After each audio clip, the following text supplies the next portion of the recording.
Olá, sejam todos bem-vindos a mais um episódio do podcast Pode Ser Mais Leve. No episódio de hoje, neste dia especial, hoje é o dia 20 de novembro, o dia da consciência negra, e esse episódio não podia ser melhor.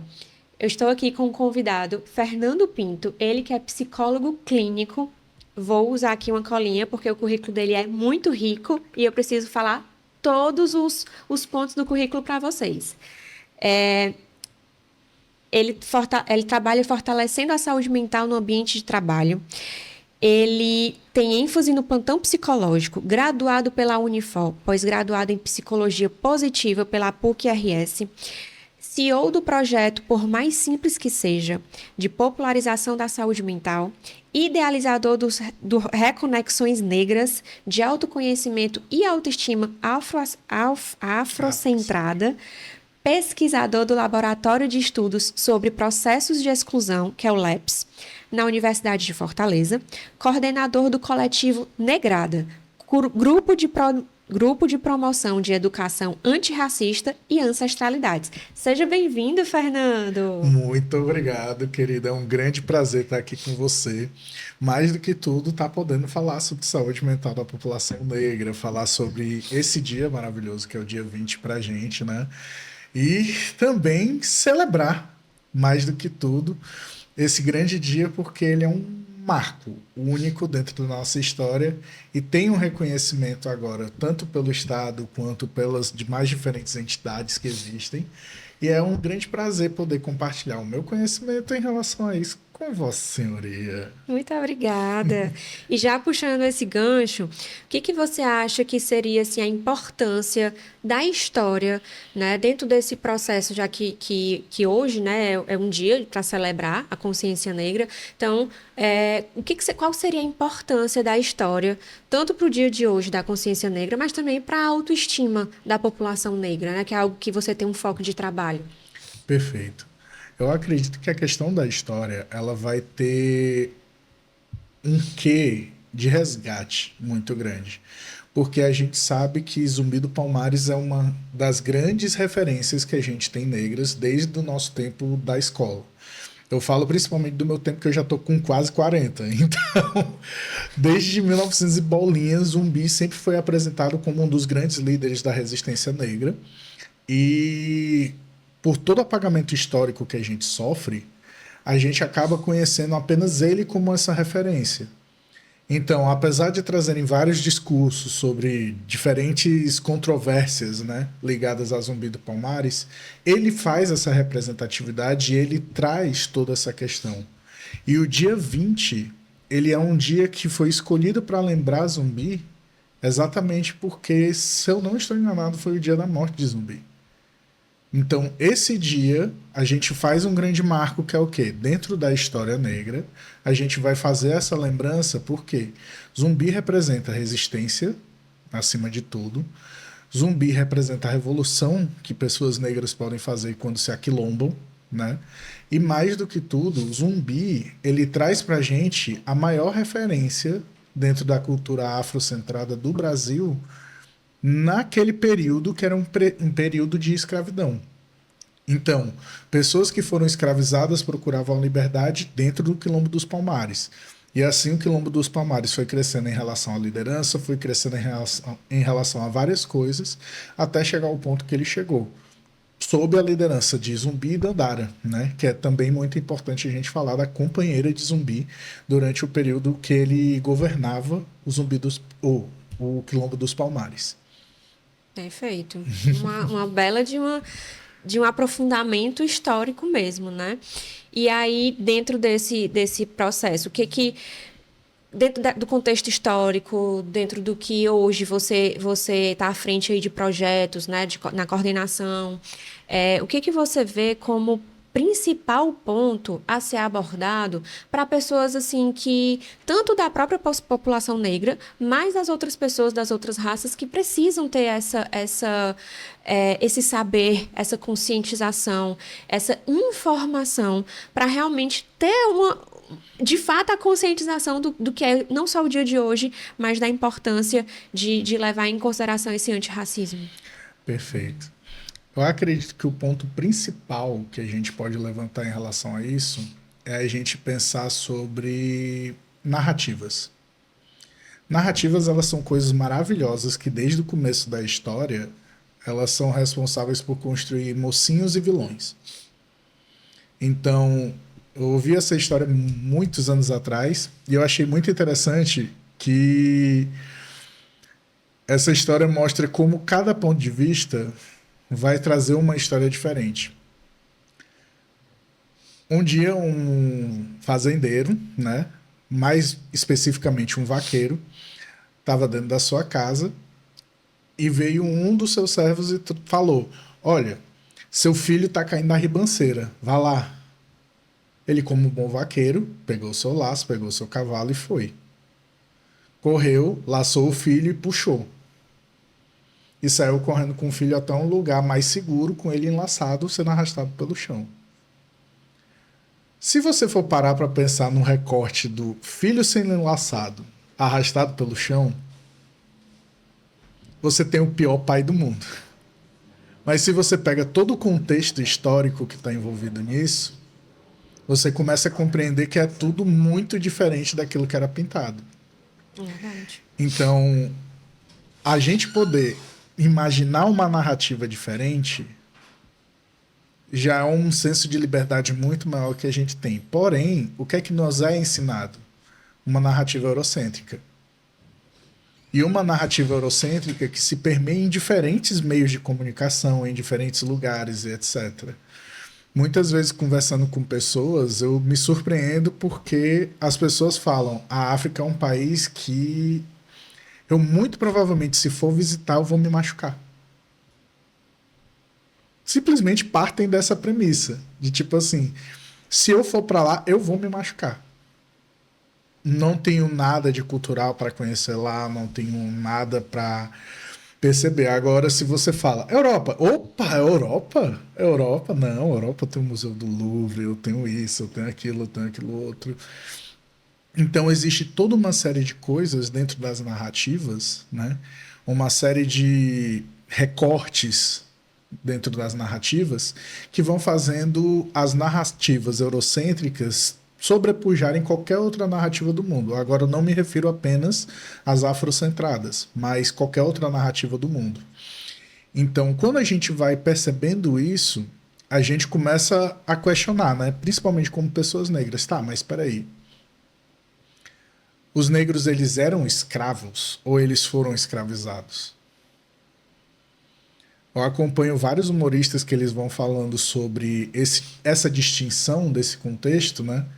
Que, tipo, pessoas livres dentro da África foram prometidas de ir para um lugar melhor. Não exatamente sendo vendidas como pessoas já escravizadas na África. Mas qual é o discurso que prevalece? O discurso de que as pessoas já eram escravizadas na África.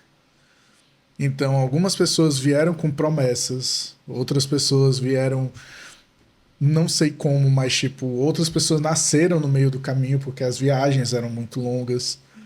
Então, a gente vê toda uma série de narrativas que foram esquecidas. Você acha que só para eu entender, você acha que esse ponto de mas na África já eram escravizados. É como se fosse uma forma de se eximir da culpa, assim, de dar uma dribladazinha. Não é uma forma, é a forma. Isso. É exatamente isso. Exatamente, é o discurso. Porque você que acredita naquele coach maravilhoso, que tem toda uma narrativa de trabalho, isso, aquilo outro. Inclusive agora está chegando a onda dos jovens de 17 anos dizendo que ralaram muito na vida para serem coaches. Essa é a mágica da narrativa. Ela pega qualquer pessoa e pode transformar num herói a qualquer momento. Então, por exemplo, você é junguiana. Então, quando a gente chega no Jung, quais são os arquétipos que a gente consegue conceber regularmente?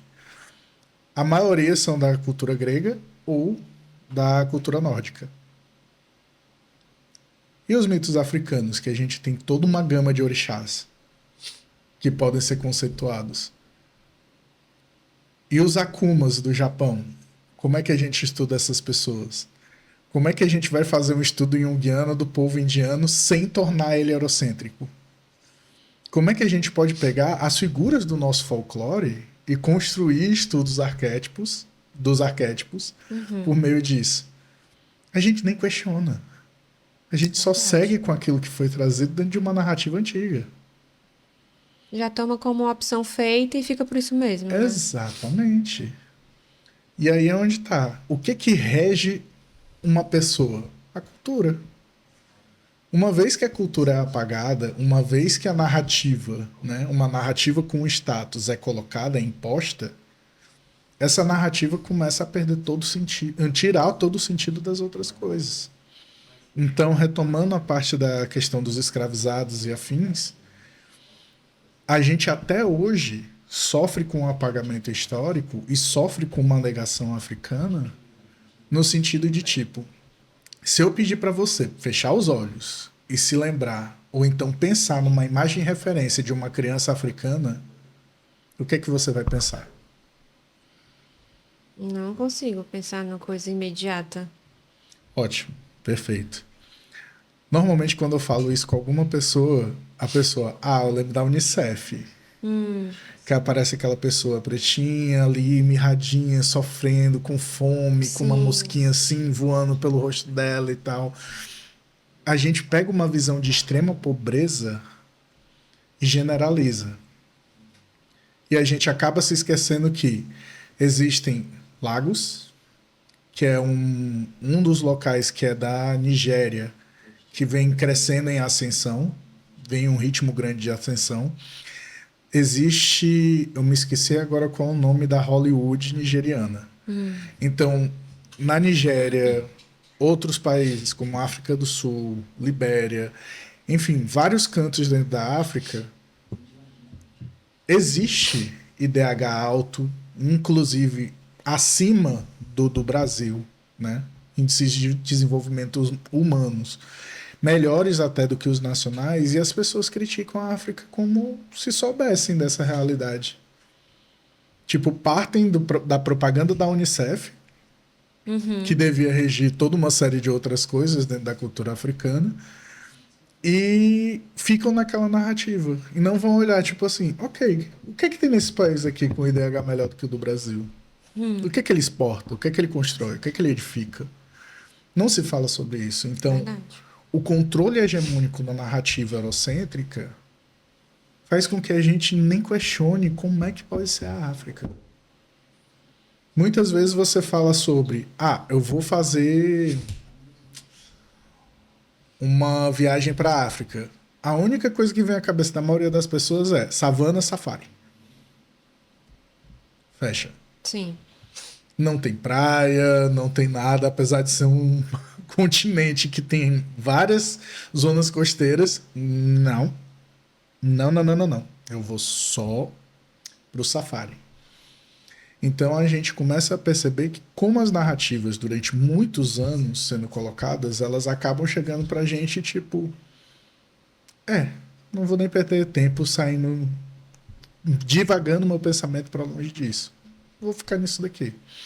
Então a mudança de narrativas ela é muito importante para que a gente possa construir uma saúde mental da população negra e mais do que tudo, a mudança de narrativas ela é essencial para que a gente possa pensar na negritude de uma forma diferente, pensar em África, pensar em conhecimento afrocentrado de uma forma diferente. Perfeito. Que aula. Estou aqui absorvendo muito conteúdo. E o que você me diria que seria os principais desafios de trabalhar com a população negra no aspecto da saúde mental diante de todos esses contextos que você acabou de citar, mas o que você vê realmente assim, como um psicólogo, um profissional, tanto no atendimento individual no consultório, como também à frente de grupos, de movimentos. Perfeito. O que você vê que seriam os maiores desafios? Cada esfera tem o seu trabalho. Então, dentro da psicologia, eu acredito que o resgatar sem violência é muito importante. Eu tenho uma pessoa que ela pauta muito os meus estudos, que é uma psiquiatra chamada Neuza Santos. e ela cometeu suicídio. E ela escreve um livro chamado Tornar-se Negro. E ela fala sobre as perspectivas de como é você se perceber, como é você perceber que, apesar de você conseguir louros por meio do seu esforço, as pessoas vão olhar para você como você sendo negro. E por conta disso, elas podem diminuir as suas conquistas, podem diminuir as suas batalhas e etc. E além disso, ela traz uma outra perspectiva que é como é difícil você sair do lugar que as pessoas querem lhe colocar, inclusive também pessoas negras. Então, quando ela constrói o livro dela, eu achei muito genial porque ela vai trazendo todo o sofrimento também que ela passa, mas descrevendo de maneira científica. Então, no ramo da ciência, a gente tem muitas pessoas, tipo, uma das pesquisas que eu pretendo fazer no ano que vem é analisando as pesquisas por meio do Google Trends e algumas bibliotecas que eu possa ter acesso, analisar a quantidade de artigos que são ligados a racismo em relação a outros termos que sejam positivos para a negritude. Por exemplo, tudo começou quando eu estava fazendo treinamento do Google. E no meio desse treinamento do Google, eu fiz a pergunta: ok, estão me apresentando essa ferramenta que é o Google Trends, que você pode colocar o tempo que você quiser e a quantidade de pesquisas que o Google fez naquele período. Então, tipo assim, em 2018, a palavra racismo foi procurada centenas de milhares de vezes, digamos assim. Eu não me lembro agora os números exatos, mas centenas de milhares de vezes. Agora, antirracismo, não tinha. Era tipo um número irrisório no período de um ano. Aí, autoestima negra. Rapaz, vamos pro meio acadêmico para ver o que é que acontece. Aí fui na biblioteca de uma universidade, cheguei pro bibliotecário e perguntei: olha, tem como tu fazer uma consulta sobre esses termos aqui específicos? Aí, quando ele foi fazer a pesquisa dos termos, eu posso olhar? Acho que ainda tenho essa informação aqui. Pode, fica à vontade. Deixa eu ver aqui. Os termos que eu pedi para ele foram racismo e os outros eu não me lembro realmente. Mas deixa eu olhar aqui que eu tenho. Está aqui, pronto. Negritude, nenhum. Racismo. Foram 19, 28, 31, 34. Antirracismo, 1. Letramento racial, nenhum. Ancestralidade, 2. Discriminação racial, 10. Ou seja, mesmo juntando todas as outras categorias, a gente não chega nem perto da pesquisa racismo. Sim. Então a gente começa a olhar que, tipo assim, todas as pesquisas elas são voltadas para o problema. Não são direcionadas para a solução. Isso daqui foi uma pesquisa de palavra-chave. Então a gente olhando para isso, a gente começa a ver que um dos problemas acadêmicos que a gente tem é que a gente já discute o racismo há muito Fica tempo. batendo no problema. E não sai uma solução. E hoje a gente já está falando de estratégias antirracistas, a gente já está falando sobre várias coisas, mas a gente ainda não produz. Não dissipa a solução, né? Exatamente. Até encontra, mas não distribui a informação, não conscientiza as pessoas. Exatamente. Então a gente precisa de produções científicas que possam valorizar isso. Porque sai um artigo lá nos Estados Unidos falando: pessoas negras são mais felizes do que pessoas brancas. Dentro de um contexto de uma universidade. Cara, não tem como você fazer esse tipo de estudo sem fazer considerações etnográficas e culturais em relação a pessoas negras. Nós somos um público que está alcançando a ascensão há 2, 3 gerações no máximo. 2, 3 gerações não, minto. Mas 5, 6 gerações no máximo, que é a gente contando final do século XIX até agora, século XXI. Então, a gente passa muito por esses desafios ainda. De, por exemplo, eu acho muito interessante que às vezes as pessoas chegam para mim e falam: Fernando, você não pode confundir tudo com racismo. Tudo bem, eu não preciso confundir tudo com racismo. Agora, você já parou para pensar que se seu namorado estiver parado numa calçada na frente do restaurante, ninguém vai chegar pro seu namorado esfregando uma chave no peito dele, esperando que ele vá conduzir o carro da pessoa até o estacionamento. Vão pensar que ele é o dono, vão pensar que ele é o gerente ali do valet, alguma coisa do tipo. E tipo, eu nem fardado tava. Eu tava com uma calça jeans, uma blusa social, super tranquilo, a blusa toda por fora, meu relógio, que não tá aqui, mas tava com o meu relógio que minha esposa me deu, tava com o meu iPhone e tudo mais, etc. Uma pessoa chegou, parou, balançou a chave no meu peito. Eu olhei pra mão da pessoa, olhei pra pessoa e eu... Foda-se. Mas, tipo... A pessoa chegou aí, aí não tá me vendo não? Aí eu... Pô, e eu deveria fazer o quê? Aí, que não sei o que, meu carro tô esperando, eu não trabalho aqui, senhor. Aí a pessoa, meu filho, desculpa. Amufinei o cara com uma frase simples por um pensamento idiota que ele teve. E tipo, as pessoas que trabalham no valet, elas têm um código de roupa, tem um dress code. Sim. E a pessoa ser estúpida o suficiente para ignorar o dress code, para simplesmente ser preconceituosa,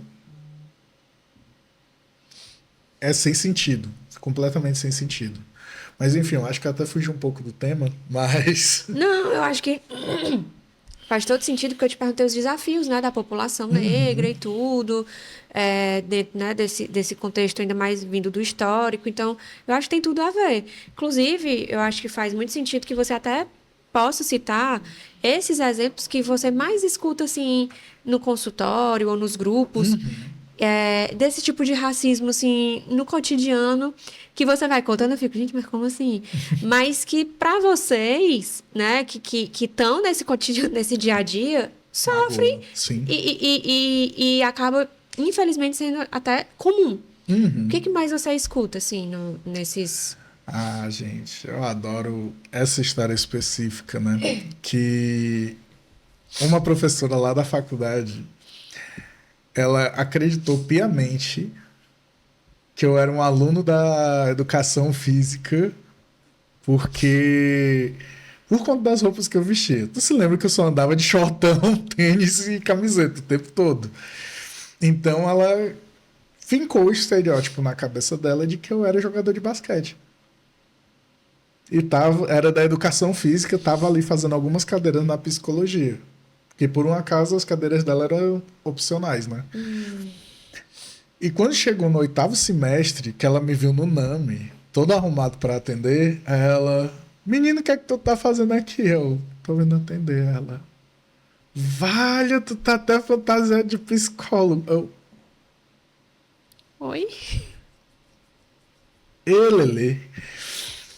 Mas essas expectativas, essas agressões que vão acontecendo nesse contexto, elas são as coisas que mais ferem as pessoas negras. Como, por exemplo, você chegar para mim hoje, que já tenho maturidade para falar sobre um tema e etc e tudo mais, e eu poder dizer não para isso, ter a liberdade de falar não para isso, foram muitos anos de terapia, mas, tipo, hoje eu consigo ter essa maturidade. Mas dado um período da vida, tipo assim, eu imagino a minha filha, né? Que, poxa, ela vai ser a pessoa que, vamos fazer um trabalho sobre pessoas negras. Todo mundo vai olhar para minha filha. Vamos fazer um trabalho sobre negritude. Todo mundo vai olhar para minha filha. E, tipo, não é uma barra de, assim, você é negra. Não, é uma barra de, tipo assim, você devia saber porque você é negra. Não basta eu ralar pra caramba pra que ela sofra menos com preconceito. Eu ainda tenho que ralar pra caramba pra que ela, pra além de estudar aquilo que é eurocêntrico, ela tem que estudar o que é afrocentrado, que é pra quando as pessoas chegarem ela ter conteúdo pra poder rebater. Então, isso são preocupações que muitas vezes a branquitude nem consegue compreender, mas cobra, Sim. entende? Então, a gente poder fazer um trabalho com pessoas negras desse jeito é muito minucioso, né? E ao mesmo tempo, para a pessoa negra é desgastante. Já dentro do cenário da clínico, né, tem toda uma série de coisas, como por exemplo, existe a mitomania para a gente poder pensar como tema, existe a questão da autoestima, existe a questão da identidade, porque, querendo ou não, nós somos um país que tem grande maioria entre negros e pardos. Graças aos movimentos negros e tudo mais, a gente consegue reconhecer que negros e pardos constituem praticamente pessoas negras. Mas e aquelas pessoas que não conseguem compreender onde é que elas estão, dentro da paleta de cores? Uhum. Tipo, olha, minha pele é amarela, eu tenho o nariz achatado, meus cabelos são cacheados. Eu posso ser negro ou não? O que é que eu posso ser? O que é que eu posso ser? A gente ainda vai enriquecer essa discussão para falar sobre raça e identidade. E para além disso, a gente precisa começar a discutir no Brasil também mestiçagem, para a gente poder ter uma discussão mais ampla e essas pessoas se sentirem dentro da discussão. Que, por exemplo, você ser negro retinto no Ceará, eu sou um negro retinto. Agora, se eu sair daqui e for para Bahia, o cenário é outro. Se eu sair daqui e for para o Rio de Janeiro, o cenário é outro. Mas se eu sair daqui e for a 200 quilômetros para o interior do Ceará, já é outro cenário completamente diferente. Então, a gente tem muitas discussões ainda para terem ciência. E a gente continua discutindo a problemática do racismo. Sim. Então, tem toda uma série de coisas que a gente precisa discutir e produzir exatamente para sair desse lugar de tipo apenas o racismo importa. Não, a gente precisa dar valor à identidade da pessoa negra. E a partir do valor da identidade da pessoa negra, a gente poder construir novas narrativas, a gente poder construir novas identidades e, ao mesmo tempo, a gente construir caminhos mais viáveis diante disso. E depois de você falar um pouco sobre esses desafios da população negra, né, dentro do contexto de saúde mental, quais seriam os desafios do psicólogo que trabalha com essa população negra? Saúde mental, cara. Saúde mental, porque existem algumas situações que são de desamparo. Total desamparo. Dentro do consultório, eu atendo pessoas que não têm condições, né, de pagar de jeito nenhum, ou então que perderam por algum motivo as condições de pagar. Eu atendo elas de graça durante um período. Como a gente trabalhou com plantão dentro da Unifor, eu ofereço o plantão como uma forma de sustentar ou dar o apoio mínimo naquele período de crise para que a pessoa possa seguir o seu caminho. E algumas pessoas, elas chegam no local de total desamparo. Tipo assim, total desamparo mesmo. É não ter apoio de família, não ter apoio de outra pessoa ou alguma outra coisa do tipo. E aquele papo, às vezes, que a gente ouve na internet: ah, mas se você estiver num lugar miserável, até seu inimigo se compadece de você. Não, cara. Se você está num lugar miserável, é aí que seu inimigo pesa. Porque inimigos batem de cima para baixo, não batem de igual para igual. Então, é muito fogo a gente poder pensar nessas perspectivas como é que a gente lida com isso. Porque muitas vezes não é o meu lugar. E acessar esse lugar por meio da experiência do outro mexe comigo, né? Então, por exemplo, sei lá, alguns colegas atendem catadores de rua, né? E, tipo, eles conseguem lidar bem com aquela dinâmica. Eu já não consigo me imaginar atendendo uma pessoa como catadora de rua, que eu fico... Se eu sonhar com esse cenário, conhecendo o que a pessoa pode trazer para mim, eu vou sofrer horrores. Eu Já talvez, abala, né? talvez até me paralise de alguma forma, porque é uma realidade que chega para mim como muito agressiva. E eu, diante de muita agressividade, né, ou eu retruco ou eu travo. Como a pobreza é uma coisa que você não pode dar na cara dela, então eu muito provavelmente travaria. E nessa hora, a gente precisa de maturidade para poder chegar para a pessoa e falar: olha, infelizmente esse tipo de demanda não dá. Pessoas, às vezes, que são reféns de situações ligadas ao tráfico de drogas, etc., ou facções e tal. Eu chego, olha, é muito interessante que você procure o CAPS da sua regional para você ter esse tipo de atendimento e tudo mais, porque pode ser desafiante e, ao mesmo tempo, pode ser uma coisa que traga riscos à minha vida e à sua vida em relação ao sigilo, mesmo contando com o sigilo. Sim. Então, talvez seja mais interessante você procurar um CAPS, porque o CAPS já tem uma dinâmica e tudo mais, compreende, tipo assim, os movimentos que podem ser feitos, que não podem e afins. Então, tem toda uma série de coisas que, durante a nossa experiência, a gente vai aprendendo os limites e, ao mesmo tempo, a gente vai aprendendo a temer também pela gente, né? Então, essa é uma das demandas mais difíceis que tem, as situações de extrema pobreza ou de rapto social, eu digo dessa forma.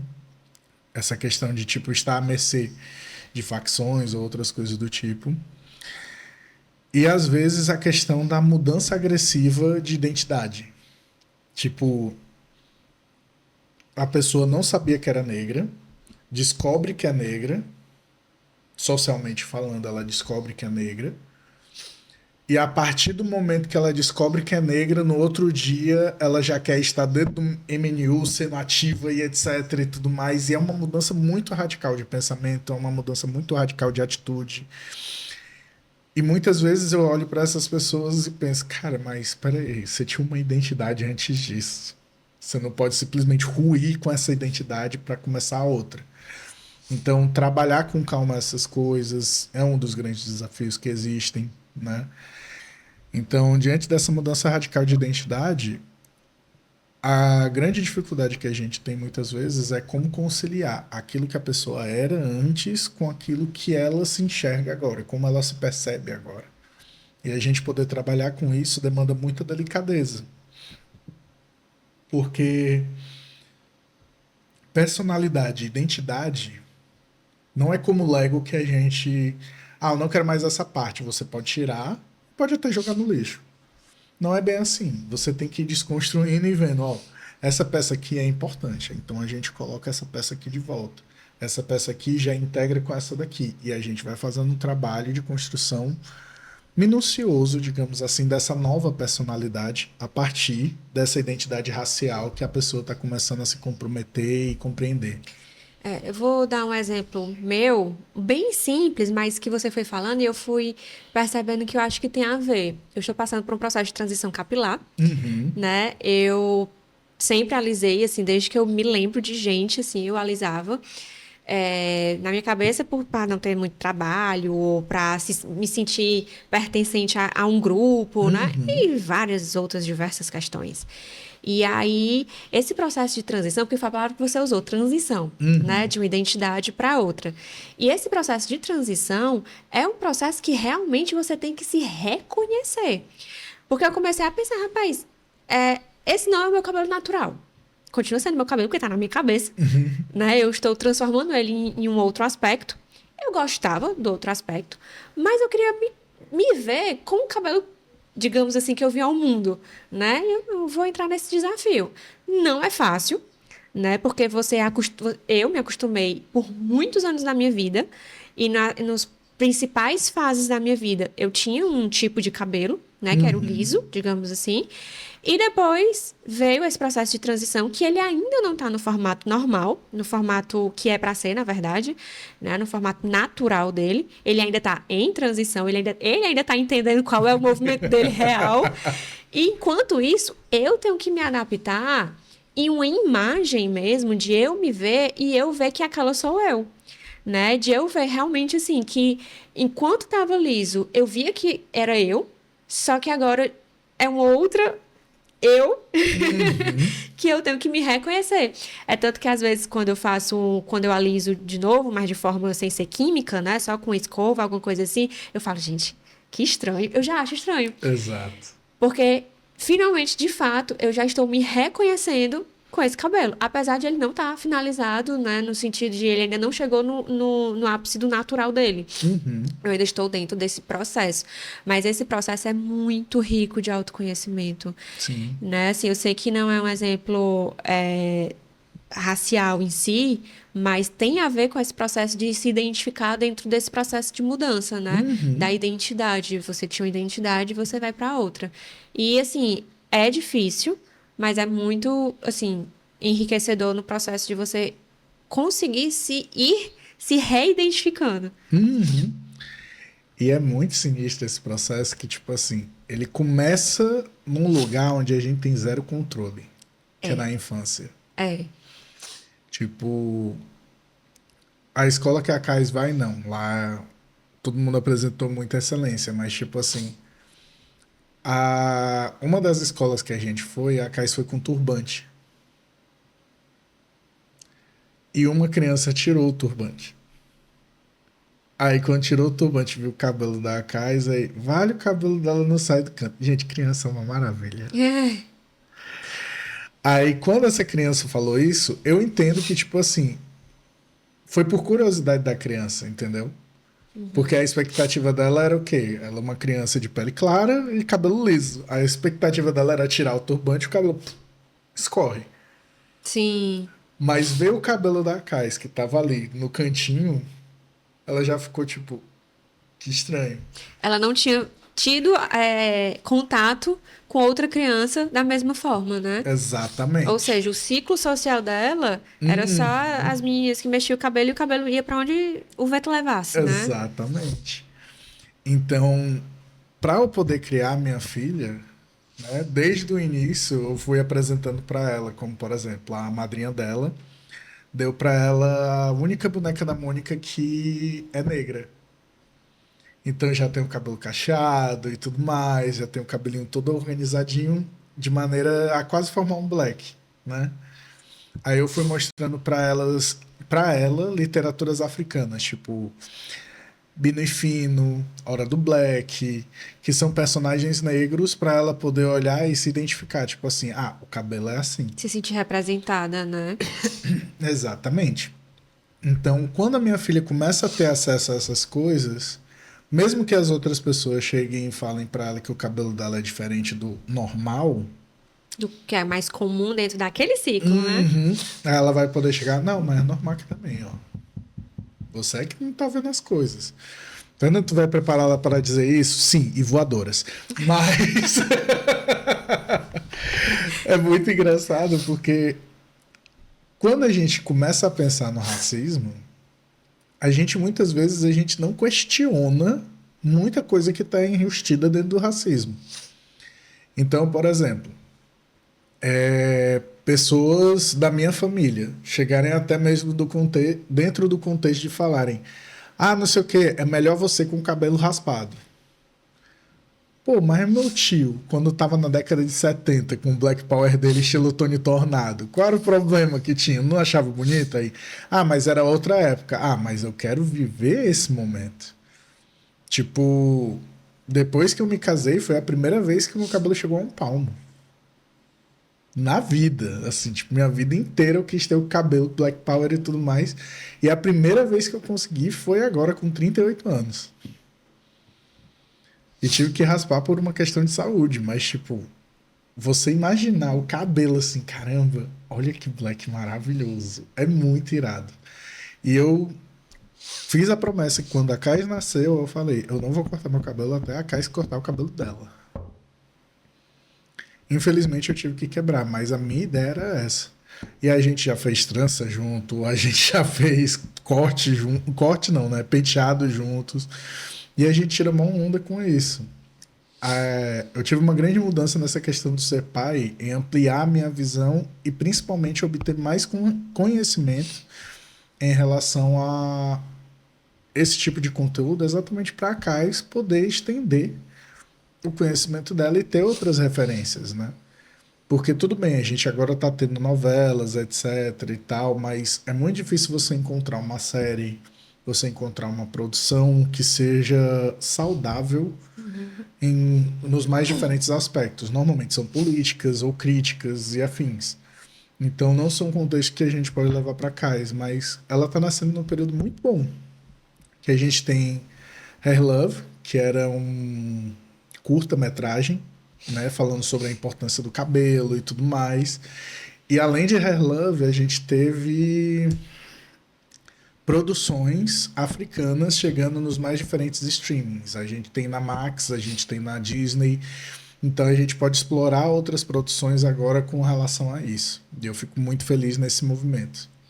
Perfeito.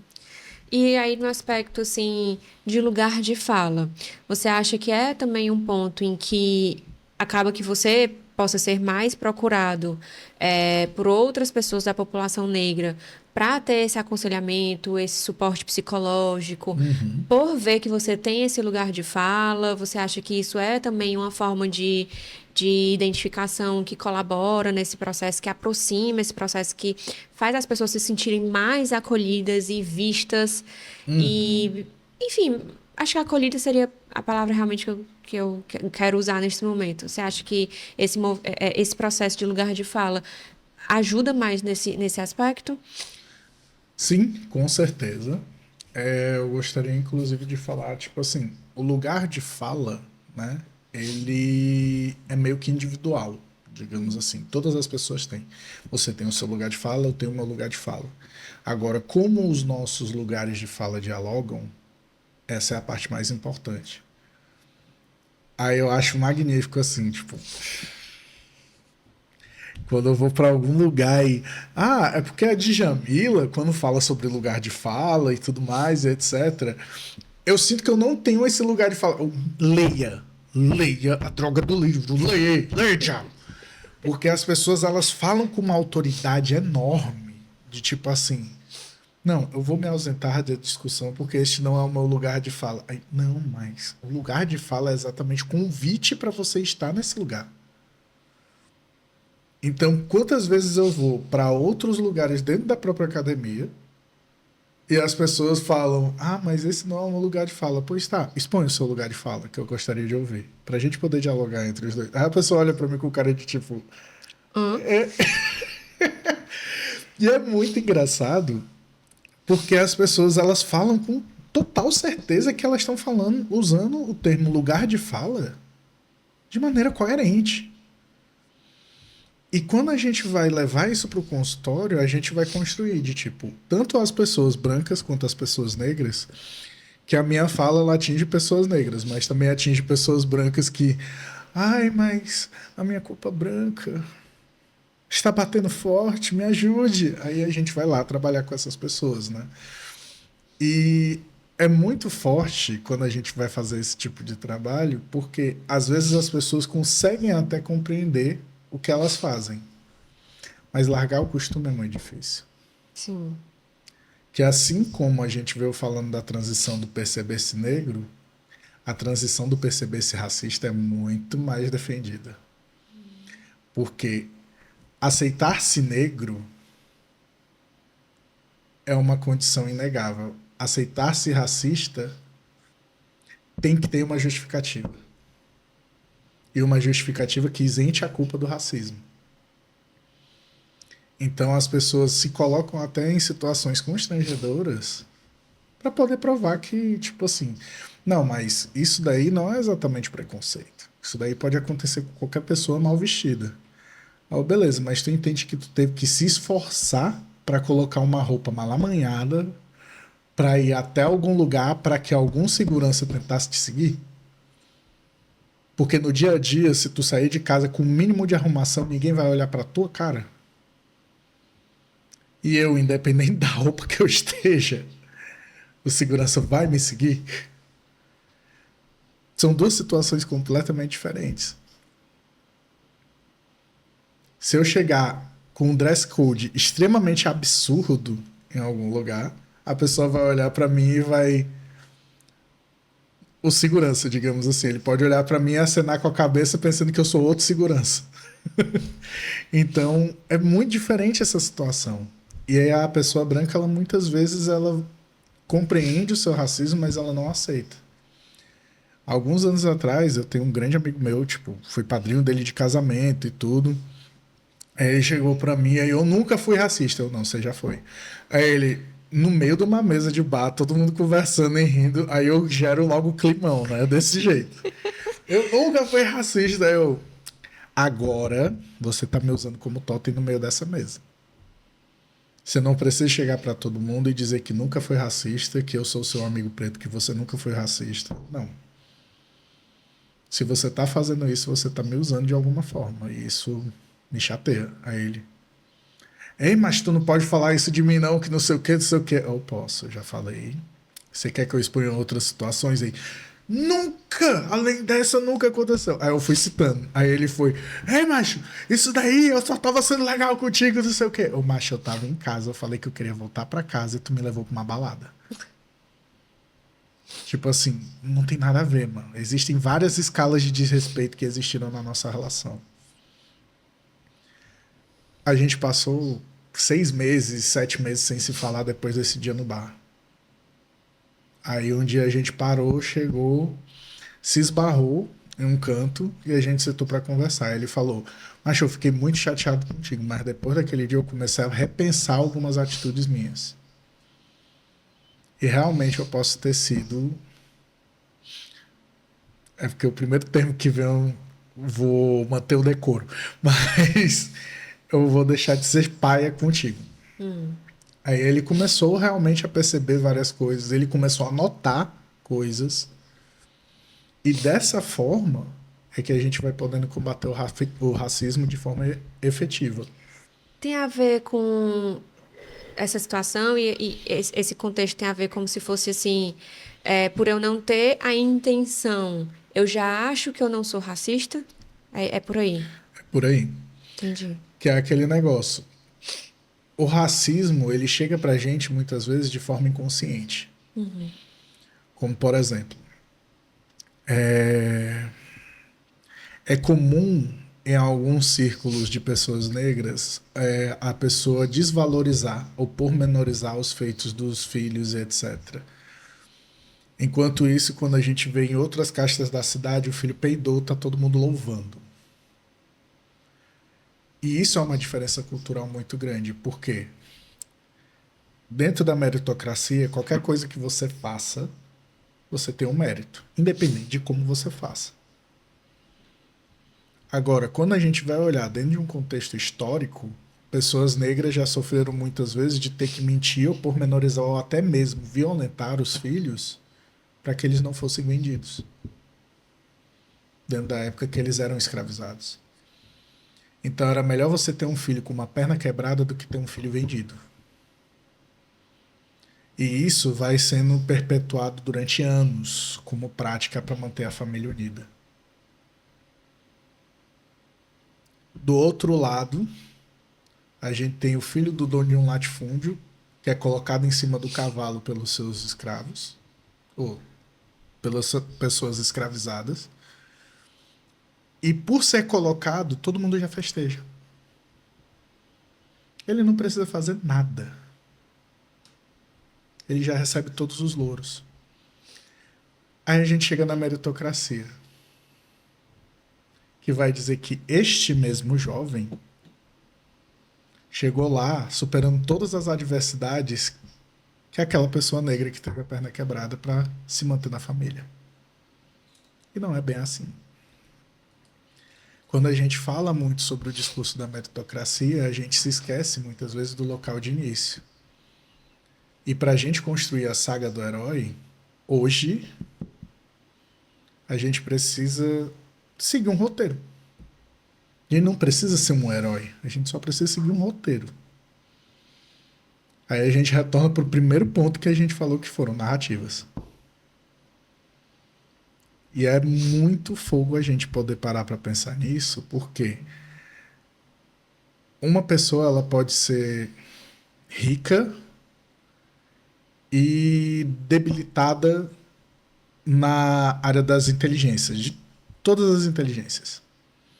Ela não tem um problema de saúde, mas ela pode ser falha em todos esses aspectos. Mas, porém, entretanto, todavia, ela pode comprar uma pessoa que fala para ela o que ela vai dizer. Ela pode contratar uma pessoa que vai proteger ela juridicamente. Ela não precisa saber de nada. Ela só precisa contratar quem faça. E é muito diferente do cenário de uma pessoa negra, que muitas vezes sabe qual é a lei em que ela vai ser enquadrada só por existir dentro de um lugar na hora errada. Então é muito invocado a gente compreender como essas estruturas elas não dialogam e quem está no poder procura não dialogar com o outro lado exatamente para manter o seu status.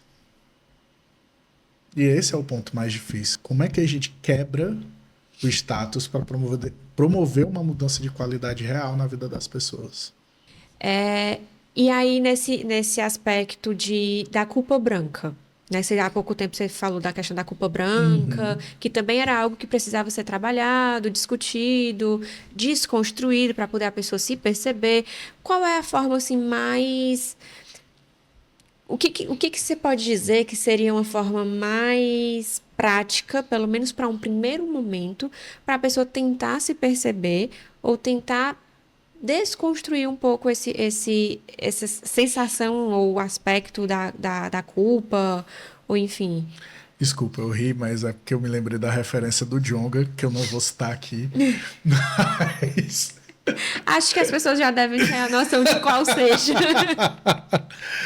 mas é muito fogo, porque quando a gente para pensar em responsabilidade, esse é um termo que gera muita discussão hoje em dia.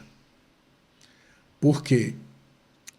Quando a gente para pensar em responsabilidade, eu já ouvi muita besteira. E eu me lembro muito de uma discussão com um colega da psicologia, que a gente estava perto de se formar e ele estava falando: não, para você conquistar uma mulher, você tem que manter ali um jogo de sedução e etc e tal.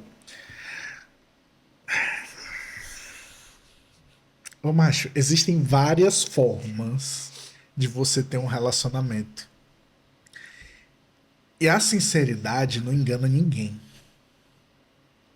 Então, tipo, você tem o prazer, você tem o lazer, você tem compartilhar momentos felizes com a outra pessoa, você tem várias coisas e tu vai para o pior e o mais raso, que é tipo assim, eu tenho que deixar ela sempre com dúvida.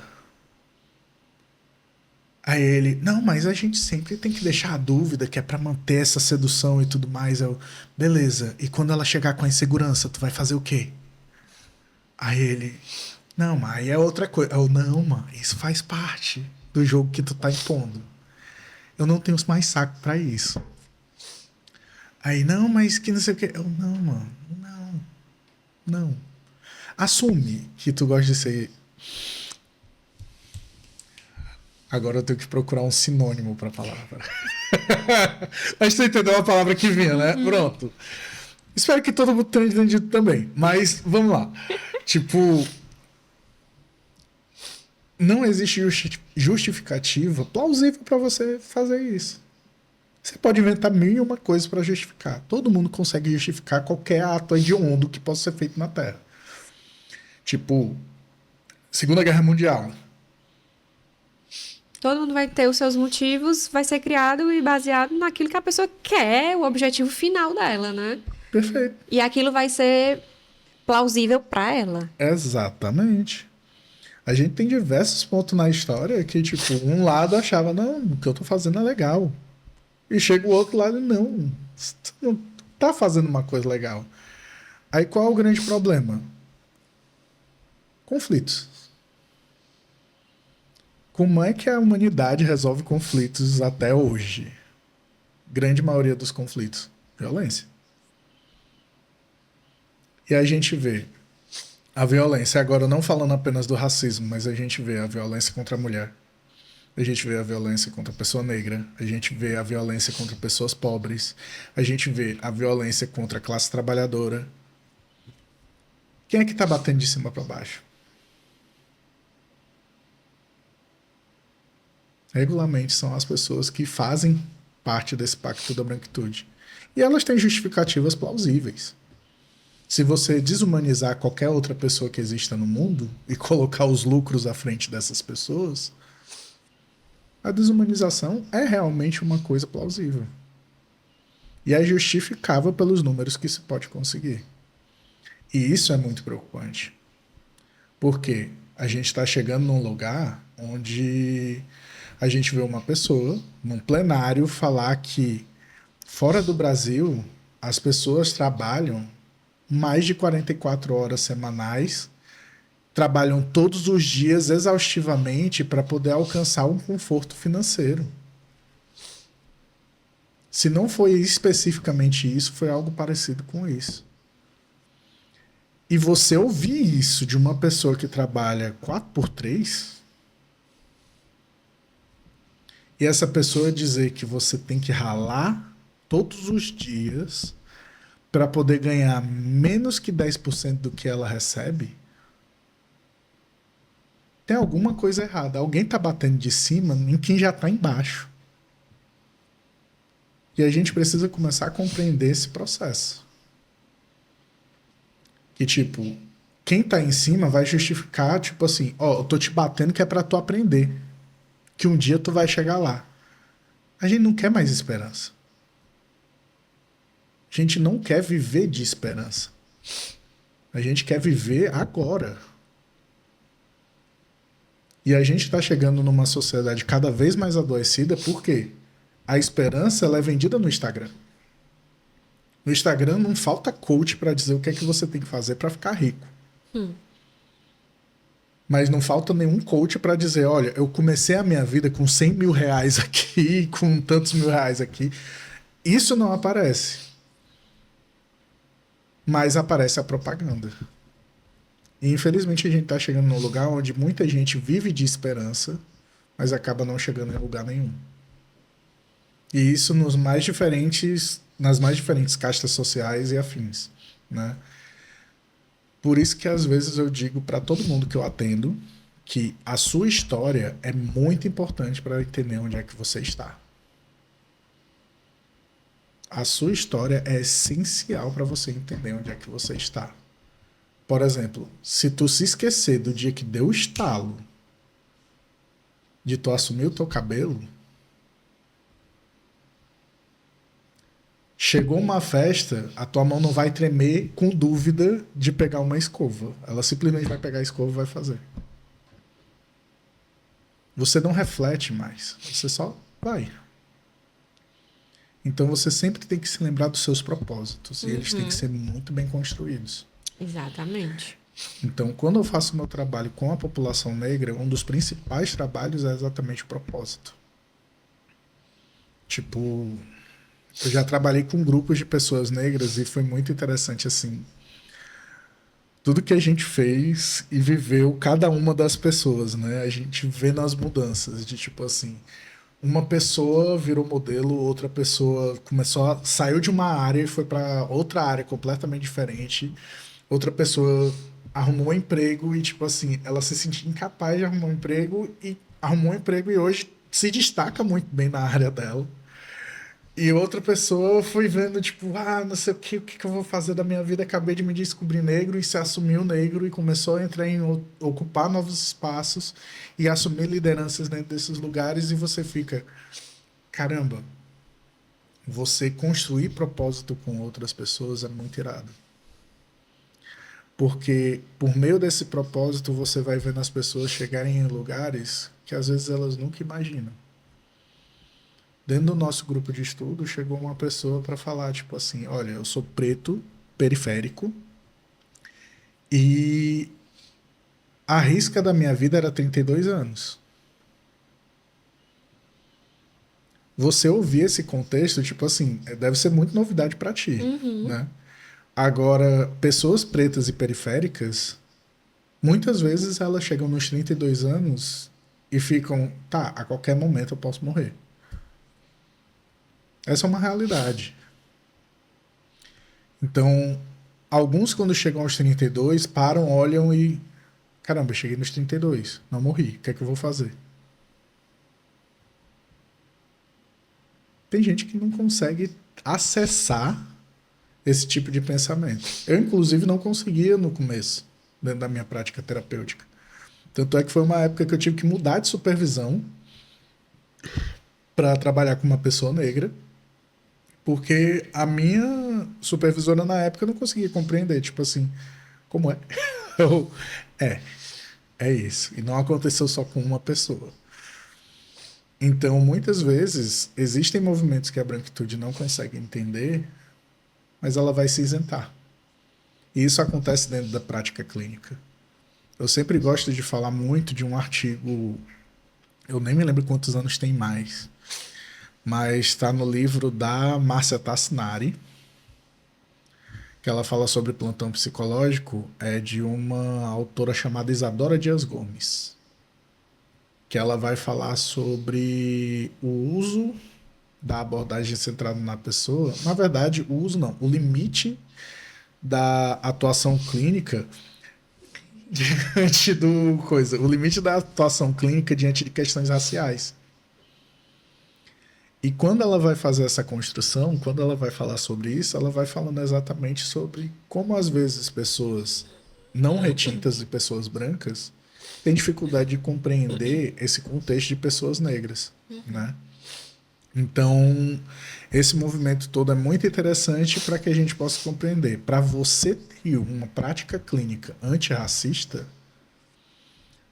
tem toda uma série de mudanças de atitudes e estudos que você precisa ter para poder atender também uma pessoa negra. Que ao mesmo tempo que, se eu chegar num terapeuta que é elitista, que é branco, e que nunca se interessou por nenhuma temática preta em relação ao estudo, eu chegar para ele e falar, olha, eu sou perseguido nos shoppings por segurança, eu sou perseguido por supervisor de corredor nos mercados, as pessoas na loja não me atendem, mas ficam me olhando. O que é que isso soa para ti, pensando clinicamente? Para mim, Uhum. para trabalhar com isso, realmente é algo que o profissional ele precisa ter um mínimo Sim. de conhecimento para poder trabalhar não só a coisa que acontece, mas como aquela pessoa se sente diante do que acontece e como ela vai tentar lidar com isso, porque infelizmente não vai ser só naqueles momentos. E não vai Perfeito. acabar naquele momento, infelizmente, né? Vão vir Justo. outros.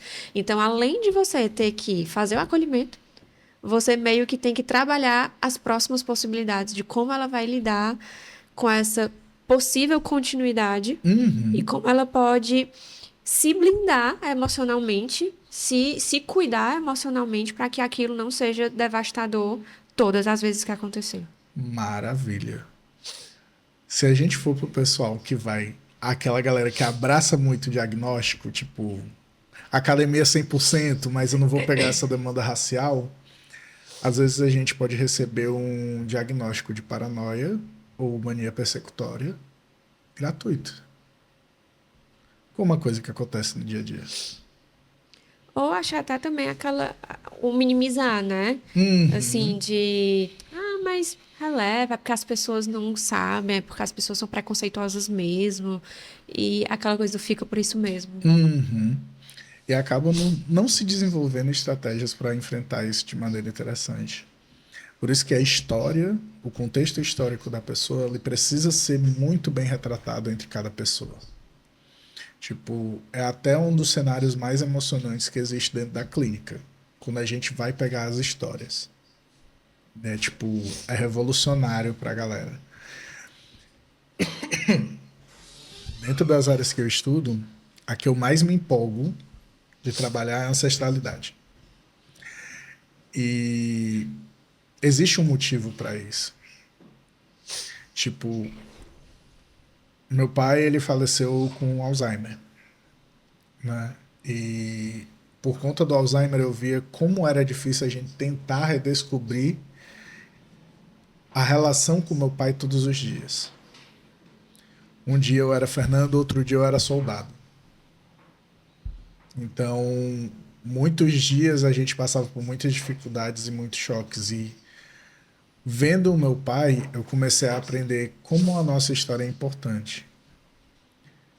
E vendo a herança do meu pai, que ele deixou uma pilha de livros com textos falando sobre espiritualidade, etc. e tudo, como viver a vida de uma maneira mais legal e tal, eu comecei a ver, porra, meu pai fez tudo isso daqui pra mim.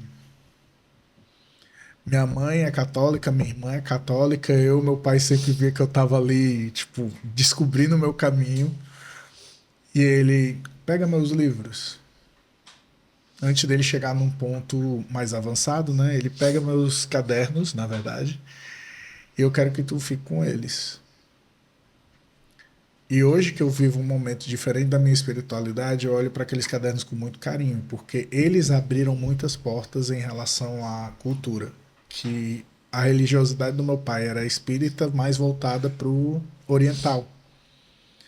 Então eu aprendi sobre código Bushido com meu pai, eu aprendi sobre a questão das maldições dentro do contexto nipônico, né, por conta do meu pai.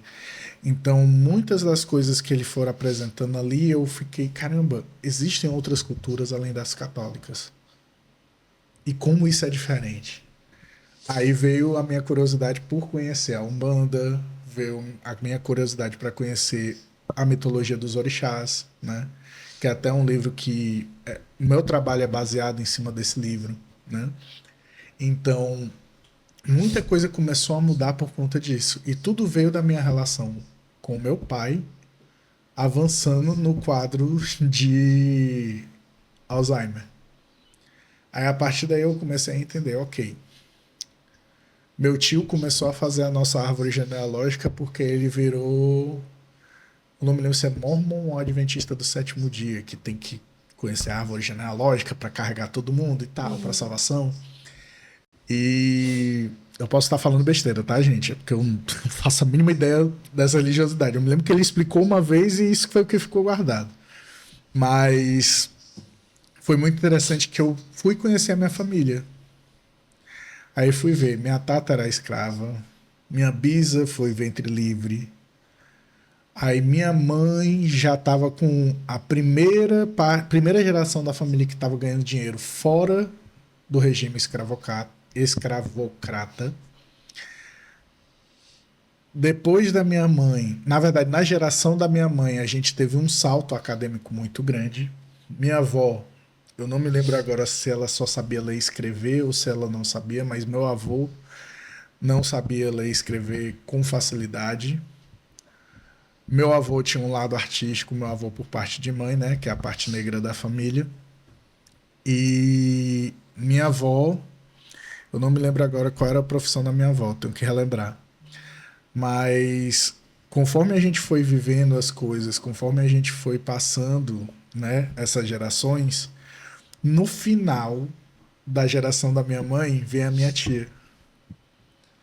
A minha tia já ouviu o conceito de faculdade. Que a diferença dela para minha mãe são uma década e alguma coisa, se eu não me engano. Então, minha mãe, que tinha um ensino médio, ela não conseguia vislumbrar a faculdade. Agora, minha tia conseguiu vislumbrar a faculdade, o mestrado e o doutorado. Então, minha tia subiu a régua de uma forma que, tipo assim, agora todo mundo da família pode dizer, a gente consegue. Todas as famílias negras conseguem fazer isso? Não. Todas as famílias negras têm noção de onde é que elas estão? Também não. Uhum. Porque há muitos anos a nossa história ela é apagada. E ela é apagada com o sentido de você não saber de onde é que você vem e para onde você pode ir. Então, quando às vezes a gente chega na periferia e a pessoa tem dificuldade de descrever o que é que o pai faz ou quem era o avô, isso vem de uma estrutura de mais de 500 anos. Agora, se você chegar para uma pessoa branca e perguntar qual embarcação que ela veio para o Brasil, se essa pessoa tiver essa curiosidade, ela pode saber. Já houve queima de arquivo no Brasil e etc. para apagar esses traços da ancestralidade. Hoje a gente pôde celebrar o Vini Júnior recebendo cidadania africana porque geneticamente foi comprovado que ele tem traços de uma Eu esqueci o país agora, mas até de uma tribo específica ele tem esses traços. Então, você precisa ser rico para isso, infelizmente. Mas, tipo, é muito legal a gente poder parar para pensar que a nossa história ela traz muita coisa. O nosso nome traz muita coisa. Eu fiz questão do nome da minha filha não ter de ninguém. Porque nos tempos de colonização isso traduzia de quem você era, de que família você pertencia. Então a minha filha tem 3 nomes livres exatamente para isso. E desde que eu comecei a criar, eu falo: você não é de ninguém. Você é sua. E você vai crescer sua. Fernando, isso é muito radical para uma criança de 1 ano e 6 meses. Problema meu. Problema meu. Mas eu considero isso muito importante. E quando a gente está dentro do consultório, né, dentro dos atendimentos que eu trabalho, uma das coisas que eu mostro muito para os meus clientes é: beleza, sua família construiu isso daqui até aqui. Você chegou até aqui e agora você vai começar a organizar o seu movimento daqui para frente. Como é que você vai continuar a honrar a sua família que lhe trouxe até aqui? Apesar das dificuldades. Ah, meu pai é alcoólatra. Beleza. Levou comida para você, não levou um dia? Levou. Leva até hoje. Ok. O que é que você vai fazer com isso? Vai botar a culpa no álcool e fim? Como é que a gente vai fazer essa relação com o seu pai e começar a fazer jus a tudo que está acontecendo, não apenas dentro do álcool, mas tudo que está acontecendo em relação a essas outras coisas? Aí a gente vai construindo a importância das relações, a gente vai restaurando várias coisas para que o cliente possa começar a olhar. Fernando, eu adorei esse teu discurso. Tu faz assim mesmo? Não, eu faço com calma. Aqui eu tô falando grosso Sim. do negócio, mas é sempre dentro desse movimento de tipo assim: olha, o seu passado ele pode ter deixado marcas ruins, mas ao mesmo tempo o seu passado lhe trouxe até aqui. Perfeito. Agora, como é que a gente vai centralizar o que você tem para agora a gente poder pensar em perspectivas de futuro, não o que o coach está dizendo ou o que o fulano está dizendo, não, mas aquilo que faz sentido para você construir. Dentro de como você se reconhece, dentro do que você enxerga do seu lugar onde você se encontra naquele momento, né? E não baseado nas conquistas dos outros. Perfeito. Né?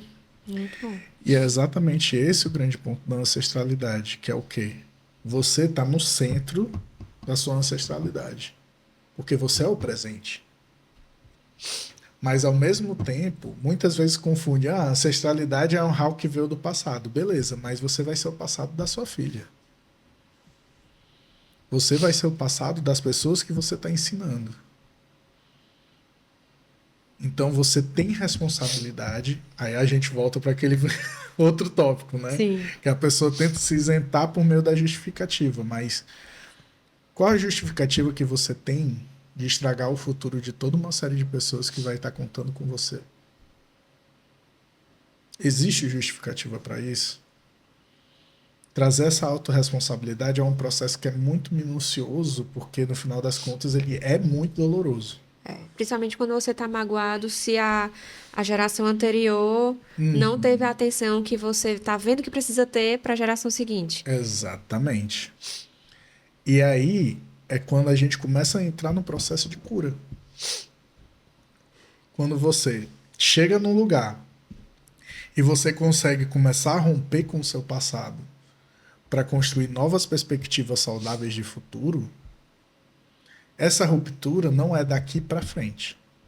Essa ruptura vai pegar os seus ancestrais e vai fazer eles mudarem. Como é que eu posso dizer isso? Meu testemunho próprio.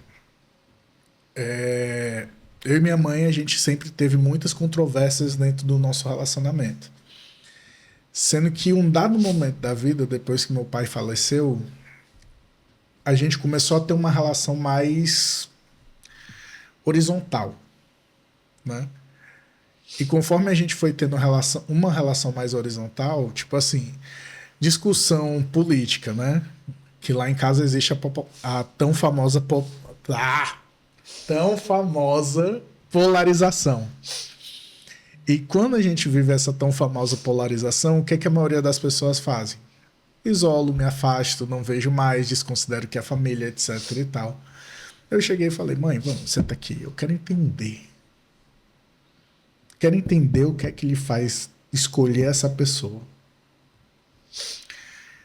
A gente teve uma conversa muito exaustiva, até que chegou no final da discussão, minha mãe falou, olha, de verdade mesmo, eu me preocupo com isso, isso e isso. Porque eu sei que se mudar o governo de tal forma, posso perder esses benefícios aqui. Agora faz sentido, beleza. Pode voltar nele à vontade, que não tem problema nenhum. Mas quantas horas foram precisas para fazer isso? Eu tive a sorte de terem horas, né? Algumas vezes conflitos demoram dias para serem resolvidos. E você teve vontade de Também. resolver. Porque às vezes fica aquela guerra fria, né? Sim. Todo mundo se incomodando com todo mundo, mas ninguém conversa, cada um vai pro seu lado. E se ataca, se alfineta, mas ao mesmo tempo se recolhe. E é esse o grande ponto de tipo assim, a gente não precisa de meias verdades para encontrar ou entender o desconforto.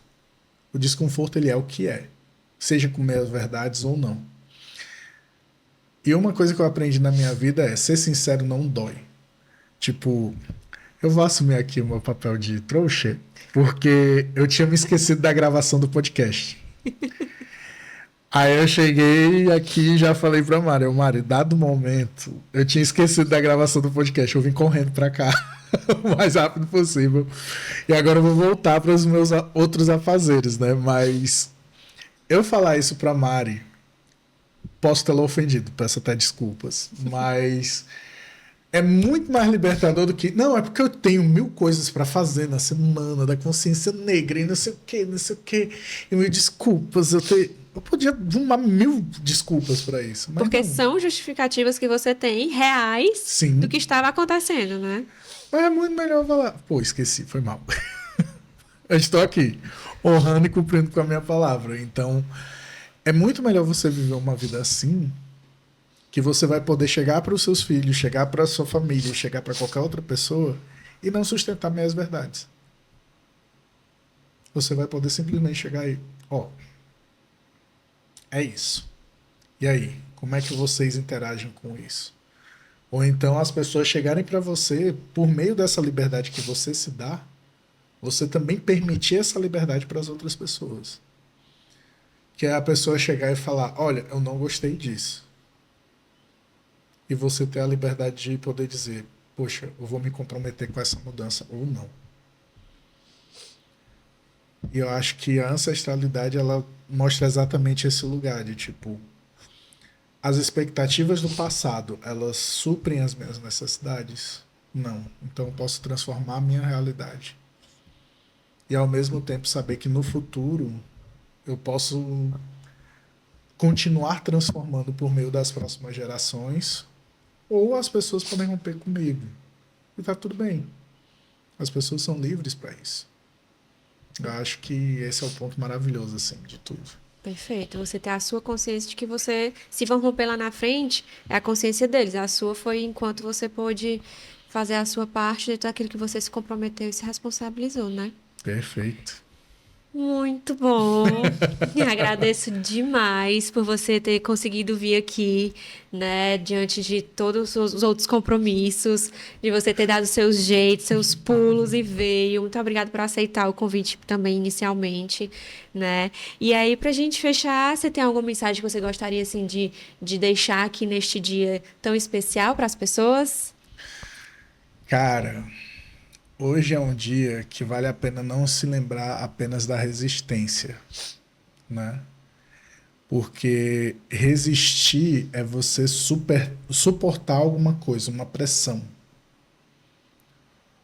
Eu queria que todo mundo se lembrasse a partir de hoje desse dia como um dia de liberdade.